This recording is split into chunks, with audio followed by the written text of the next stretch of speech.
Welcome. I'm joined by Chip Donahue, Deere ISG, and so we're at an InfoAg conference, and it's been lots of talk about partnerships, I think, and people, companies getting together, working together, and so far, I know Deere has announced a number of things that they're working on, including some partnerships and some cooperative agreements. You want to talk about some of the things that you have going on coming into the conference? Sure.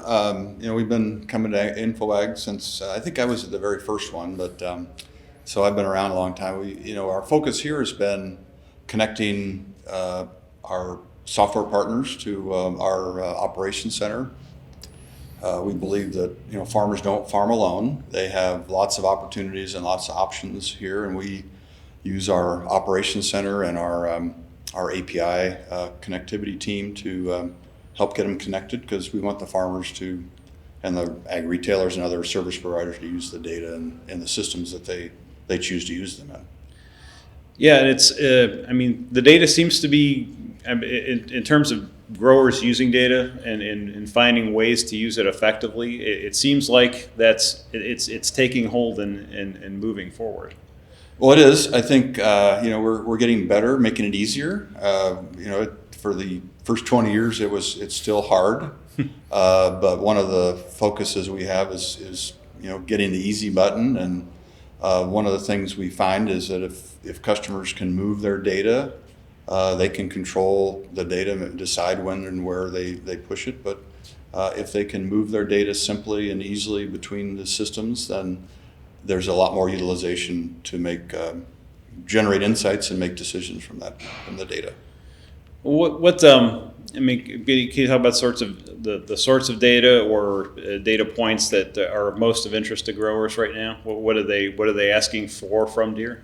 Well, so I think one of the things they're really asking for is they want to document everything. So they want everything from tillage layers to planting layers, as applied, fertilizer and chemical layers, and the yield, along with other partners that provide remote imaging and soil information, that type of thing. But there's a big push to consolidate their data into a system that they can then use and control to make better decisions. Is there also some interest in just being able to feed the downstream channel in terms of helping people understand, track and trace and regulatory issues and things like that? Is that also a thing? Yeah, I think there's some work in sustainability, traceability, and being able to comply with certain rules and regulations. But that seems to be more on the radar than it has in the past. Where we see the value is that if they're using the data to run their operation, so managing their planting and spraying and profitability, then the compliance side is really very inexpensive, because they can use the same data to utilize to report or comply with those rules and regulations.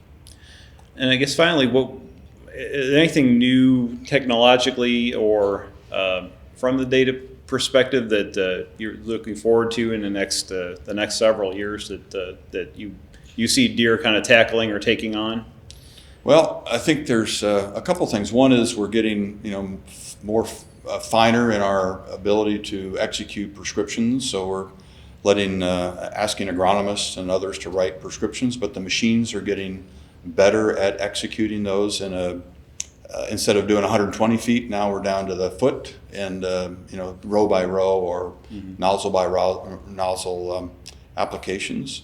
We've got new visioning and other machine control systems coming to play that I think will enable us to do better implement agronomic practices.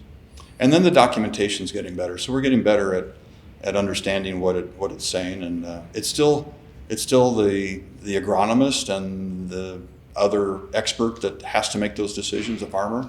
We still haven't solved to get rid of that labor. We're not doing that. But I think that we're really putting the data in a place and visualizing the data to help better decision making. Great. Well, thanks for your time today, Chip. You bet. Thanks, Paul.